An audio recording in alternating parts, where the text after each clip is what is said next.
नमस्कार, मैं हूं आपके साथ गौरव राजेंद्र। बुलेटिन की शुरुआत करते हैं। स्वच्छ सर्वेक्षण 2024 में नगर निगम गोरखपुर की ऐतिहासिक उपलब्धि पर 253 करोड़ रुपए की 177 विकास परियोजनाओं का लोकार्पण शिलान्यास किया गया। गोरखपुर नगर निगम परिसर में स्थापित उत्तर प्रदेश के प्रथम urban flood management cell and early warning system का उद्घाटन मुख्यमंत्री योगी आदित्यनाथ ने किया। आज का दिन कुछ विशिष्ट है। शिवरात्रि, सावन मास की शिवरात्रि के साथ ही पिछली बार जो गोरखपुर नगर निगम के लिए हम लोगों ने एक टारगेट दिया था कि भारत के स्वच्छता सर्वेक्षण में गोरखपुर को अपनी श्रेणी में टॉप 10 में आना है पूरे देश के अंदर।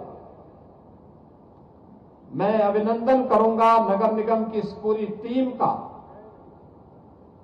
जिसमें सफाई कर्मी हैं, पार्षद हैं,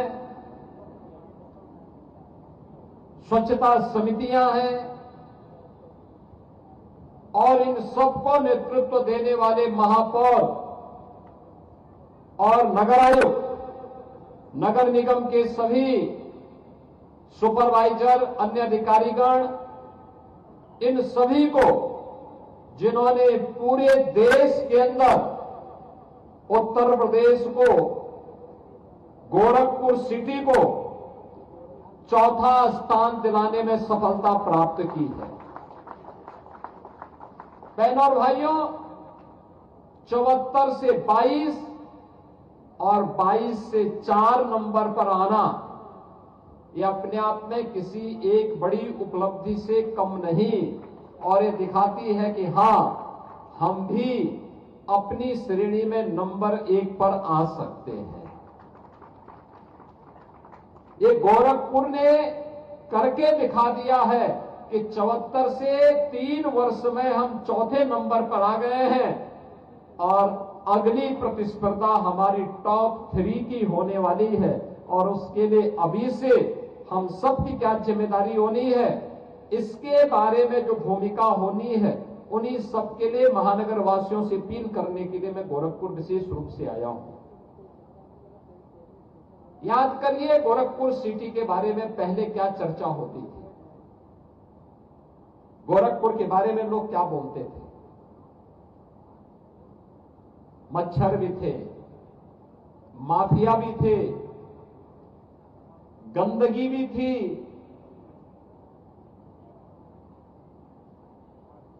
यहां पर अव्यवस्था और अराजकता भी थी, जाम में पूरा शहर फंसा रहता था, एक बरसात होती थी पूरा शहर जलमग्न हो जाता था। आज गोरखपुर सिटी में इन सब से एक एक करके निजात पाने की शुरुआत जो प्रारंभ हुई, आज उसी की अग्रिम लड़ाई को लड़ने के लिए हम लोग आपके बीच में आए हैं। याद करिए,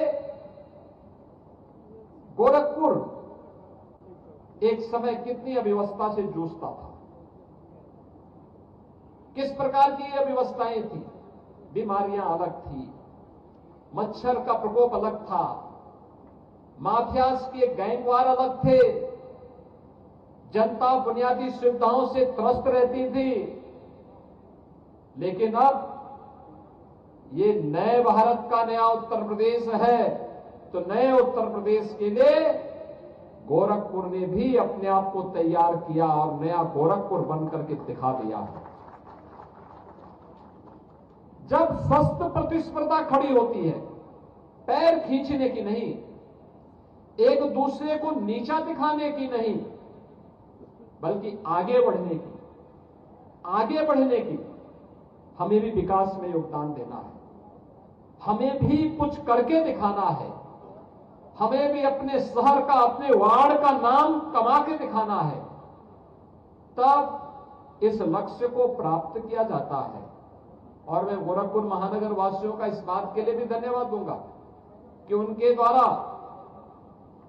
लगातार विकास के कार्यों में एक सकारात्मक योगदान दिया गया, लगातार दिया गया। सड़क चौड़ी होनी है, एक भी महानगर वासी ये कहने के लिए नहीं आया कि मेरा मकान, मेरा दुकान इसकी चपेट में आ रहा है। उसे मुआवजा मिला हो या ना मिला हो, उसने कहा नहीं, विकास होना चाहिए, क्योंकि मुझसे महत्वपूर्ण मेरे शहर का मामला है, मेरे शहर के वासियों का मामला है और गोरखपुर की प्रदेश के सामने एक पहचान दिलाने का मामला है, इसलिए हम इसमें योगदान देना चाहते हैं। परिणाम है, गोरखपुर की सड़कें चौड़ी हो गई, गोरखपुर की ड्रेनेज बन गई।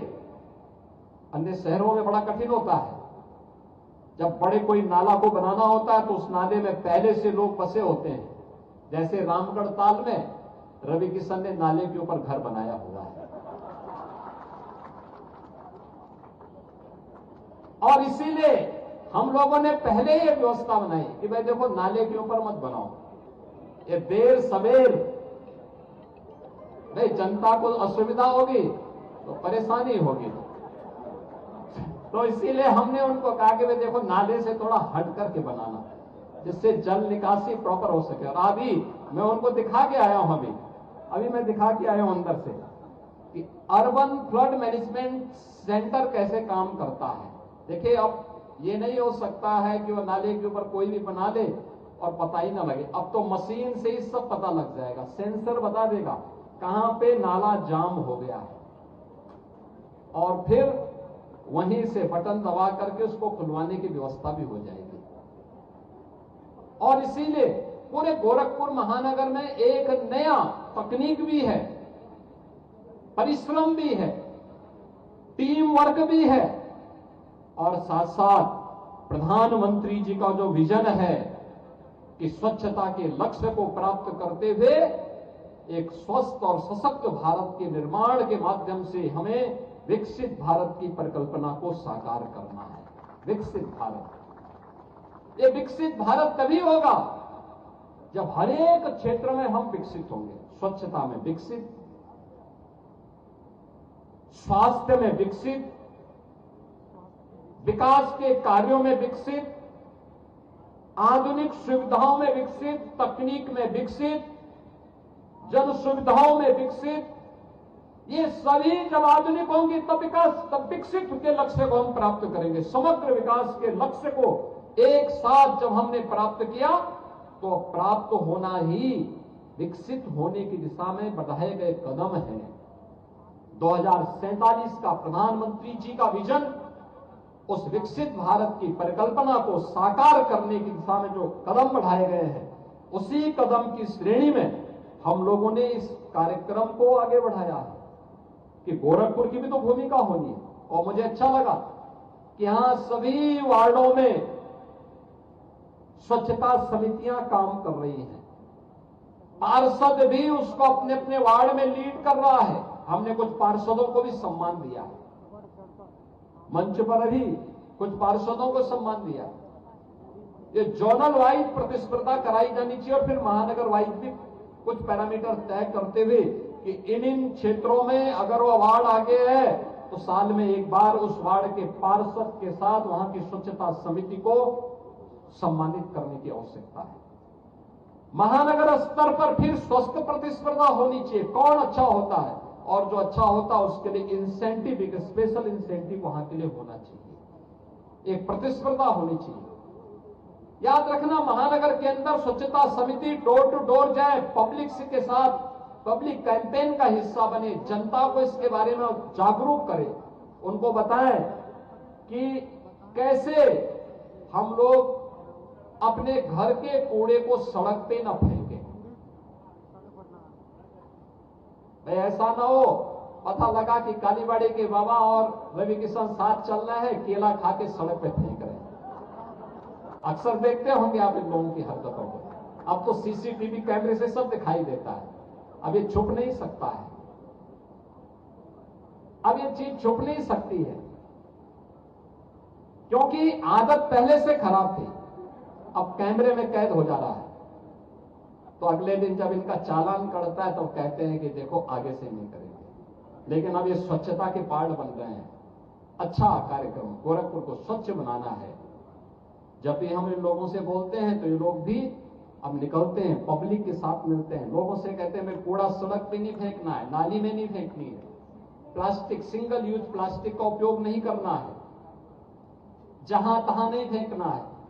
जहां एक तरफ इस कार्यक्रम को आगे बढ़ाया गया है, वहीं आज हम एक साथ उन सफाई कर्मियों का, सफाई मित्रों का भी हम लोगों ने सम्मान दिया है, जिन्होंने महानगर को इस लक्ष्य को प्राप्त करने में ये सफलता दिलाई। आप सोचो, 3 लाख से 10 लाख की आबादी के जितने भी नगर निगम हैं या अर्बन बॉडीज हैं, उनमें गोरखपुर पूरे देश के अंदर चौथे स्थान पर आया है। एक समय सीमा में 74 से चौथे स्थान पर आना एक बड़ी उपलब्धि है, और इस उपलब्धि के लिए मैं नगर निगम के साथ साथ महानगर वासियों को भी, महानगर के अंदर हमारे जो जनप्रतिनिधि हैं, इनको भी मैं हृदय से बधाई देता हूं। उसमें सांसद जी भी हैं, उन्होंने भी स्वच्छता में योगदान दिया होगा। जब ये सभी लोग मिलकर के कार्यक्रम का हिस्सा बने, तब जाकर के आज गोरखपुर महानगर इस रैंकिंग को प्राप्त कर पाया है। हम लोग तब इस कार्यक्रम को प्राप्त कर पा रहे हैं, लेकिन साथ साथ विकास भी होना चाहिए। अब सोचो ना, विकास की प्रक्रिया के साथ हम तेजी के साथ आगे बढ़ रहे हैं, तेजी के साथ आगे बढ़ रहे हैं। जिस समय विकास होता है थोड़ी परेशानी होती है, लेकिन जब विकास का कार्य पूरा हो जाता है, तब लोगों को लगता है कि वाह, इस कार्य के होने से हमें कितनी सुविधा हो गई है। ये उसी का हिस्सा है, और उसी श्रृंखला में आज हम लोग लगभग 253 करोड़ रुपए की परियोजनाओं का यहां पे लोकार्पण भी कर रहे हैं, शिलान्यास भी कर रहे हैं। शहर के अंदर जो एबीसी का केंद्र है, animal birth control centre, street dog हैं, निराश्रित गोवंश है, उनके लिए कान्हा उपवन सिटी में भी है, और भोवा पार्क के पास भी बड़ा बन रहा है। आवारा कुत्तों से निजात मिलेगी, बंदरों से निजात मिलेगी, अन्य ऐसे जानवरों से निजात मिलेगी जो सिटी के अंदर लोगों को दौड़ाते हैं। भाई अगर आप सोचो, कालीवाड़े के बाबा रवि किशन रात्रि में निकल गए, गली में अंधेरा हो, तो क्या कुत्ता, गली का कुत्ता छोड़ेगा क्या? ऐसा स्वागत करेगा इन लोगों का, ऐसा स्वागत करेगा कि, क्योंकि दोनों की चाल ढाली ऐसी है कि वो छोड़ेगा भी नहीं। इसलिए अब उसके कारण महानगर वासियों को या आने वाले किसी नागरिक को समस्या ना हो, इसके लिए भी ये व्यवस्था बनाई गई है कि एक अच्छा सेंटर गोरखपुर के अंदर इस देश से बन जाए। इसके अलावा यहां पर हमने सफाई मित्र सुरक्षित शहर सम्मान समारोह के साथ साथ यहां पे अर्बन फ्लड मैनेजमेंट सेल का भी आज उद्घाटन किया है। सिटी के अंदर जल जमाव की समस्या, आपका गुड़दहुआ नाला कैसे बन रहा है, अन्य नालों को कैसे यहां से हम एक जगह से मॉनिटर कर सकते हैं, यहीं से उसका संचालन कर सकते हैं, यहीं से पता लग जाएगा।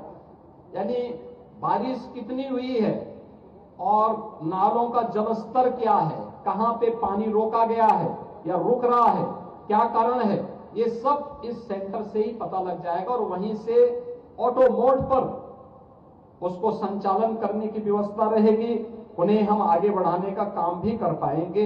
ये सभी चीजें आज यहां पर उपलब्ध कराई जा रही हैं। इसके अलावा नगर निगम परिसर में ही एक डिजिटल लाइब्रेरी का भी आज लोकार्पण हो रहा है, एक डिजिटल लाइब्रेरी। मैं तो कहूंगा नगर निगम के जो पार्षदगण हैं, पूर्व पार्षदों को भी बुलवाइए और कभी एक आध घंटा, आधे घंटा बैठ करके अच्छी किताबों को पढ़ना भी चाहिए और उसके बारे में देखना भी चाहिए। रामगढ़ ताल आज पर्यटन का एक नया केंद्र बनकर के उभरा है,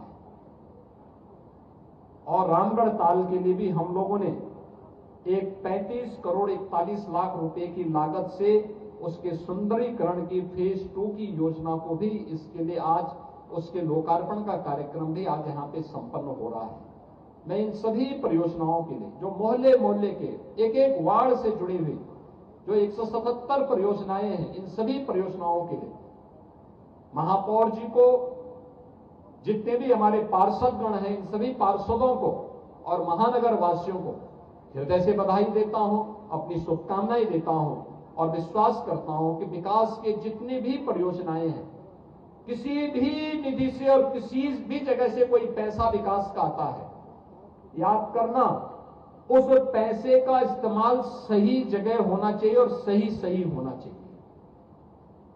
क्वालिटी के साथ कोई कंप्रोमाइज नहीं होने देना चाहिए। उसकी मानव की गुणवत्ता को हर हाल में बनाए रखना चाहिए, क्योंकि पैसा जनता जनार्दन के पैसे से ही यह पैसा हम विकास के लिए उपलब्ध करवाते हैं और इसलिए जनता जनार्दन के टैक्स से प्राप्त पैसे का सही सदुपयोग होना चाहिए, ये हम सब का लक्ष्य होना चाहिए। आज के इस अवसर पर नगर निगम को स्वच्छता सर्वेक्षण में पूरे देश के अंदर अपने वर्ग में चौथा स्थान प्राप्त होने पर पूरे नगर निगम परिवार। सावन शिवरात्रि 2025 के अवसर पर शिव मंदिर में भक्तों की भारी भीड़ उमड़ी।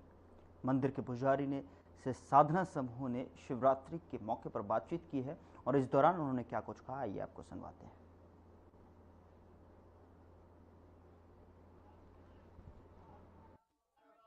पंडित जी, आपसे ये जानना चाहेंगे कि इस सावन के महीने में ये जो शिवरात्रि आई है, इसका क्या महत्व है?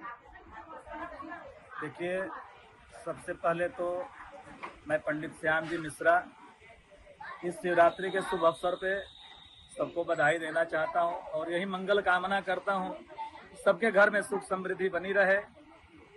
और इसी सावन के महीने में माता पार्वती जी ने तपस्या किया था और भाद्रपद के जो तृतीया तिथि हुई थी, तो तृतीया तिथि पे बालुका की प्रतिमा बना के उन्होंने पूजन किया था।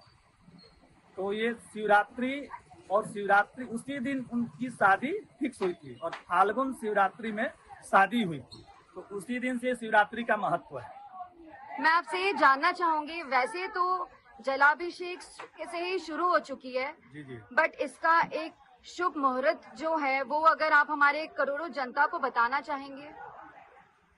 देखिए, जलाभिषेक सुबह से चालू हो गया है और जो लोग कांवड़ लेके आए हुए हैं उनका जल जो है 3:30 बजे के बाद चढ़ेगा, क्योंकि भद्रा है।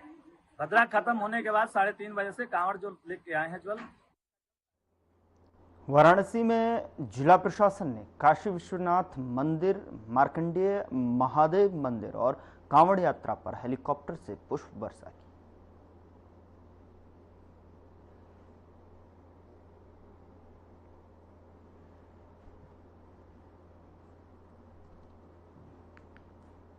इधर हम दर्शन के लिए लाइन में खड़े थे, तभी योगी बाबा ने कर्तव्य हेठा उसके नीचे पुष्प वर्षा हुई, बहुत अच्छा अनुभव हुआ।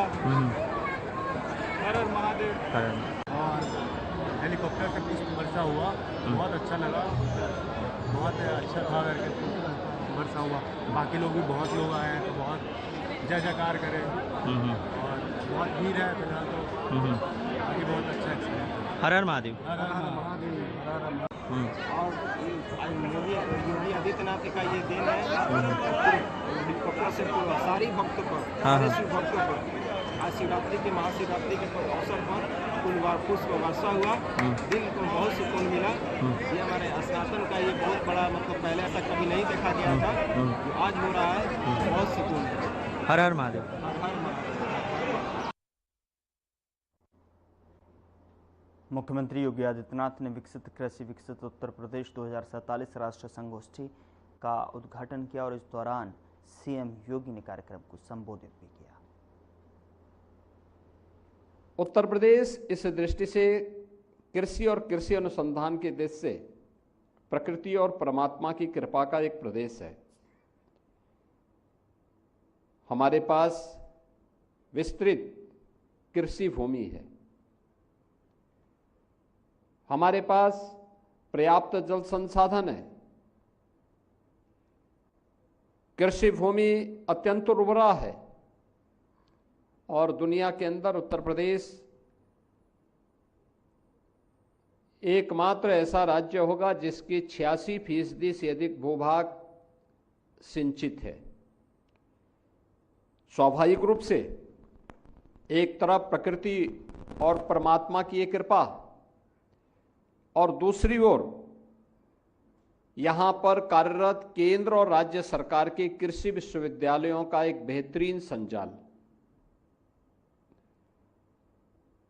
उत्तर प्रदेश सरकार स्वयं 4 कृषि विश्वविद्यालय पहले से संचालित कर रही है, 5वां कृषि विश्वविद्यालय भी स्थापित हो रहा है।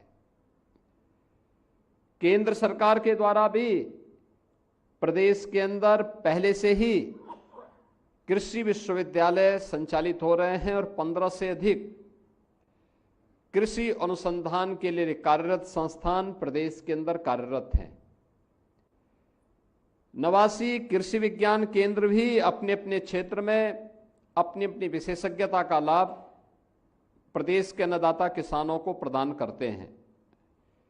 इस सब के बावजूद अभी तक हमारी जो प्रगति है, हमारे अन्नदाता किसानों की जो स्थिति है, वह बहुत चौंकाने वाली तथ्य प्रस्तुत करता है।